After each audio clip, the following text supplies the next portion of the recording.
Gone is the smug optimism born 2 centuries of peaceful transition presidential power. We learned that day that it could happen here too. This is Washington, D.C. It was not a simple riot in the streets. This indeed an uprising. It was an uprising that eventually put down by those who swore allegiance not to a man but to the Constitution. People who displayed both physical and moral courage when the times demanded it. For many Americans, January 6, 2021 remains that moment when a nation stood on the brink. When the foundations of an ancestral democracy began to crack. It wasn't just the nation's capital that was under siege that day. It was the national soul. Unfortunately, on eve of the 3rd anniversary of that nightmarish day, nation remains bitterly divided over its meaning and origins.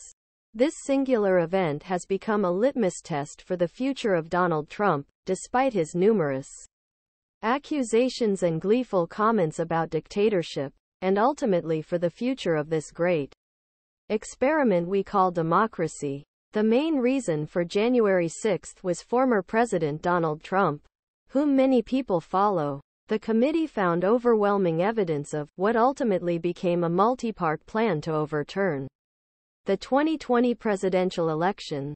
The Justice Department told story clearly in its latest public report on the aftermath of investigations into Jan.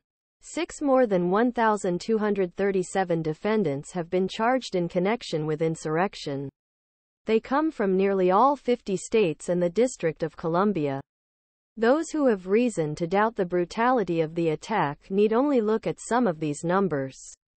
444 people were charged with assaulting, resisting, obstructing officers or Capitol workers. Another 120 people were charged with using a deadly dangerous weapon.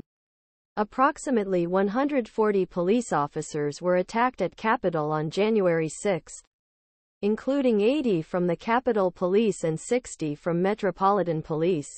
The attack was thought to have killed at least 9 people, including 5 police officers who were on duty at the Capitol that day.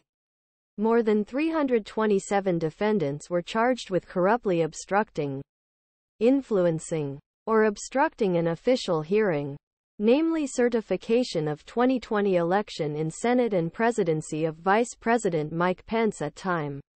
Among them are Garrett A. Miller, of Dallas County, Texas. According to the FBI's report on his activities, he wrote on his Facebook page, "Some crazy things are going to happen this week. The dollar could collapse. A civil war could start. I am not sure what to do in D.C." He also wrote that he would bring a level 3 vest with a hook and rope, helmet, mouthguard, and impact hat, adding that he had a bunch of guns with him the last time he was in D.C. for a pro-Trump rally. He also threatened to assassinate Rep. Alexandria Ocasio-Cortez. According to the indictment, or, as Stephen Ayers of Warren, Ohio, testified to the committee on January 6, the president was calling us to Washington, D.C. Ayers also shared on Facebook.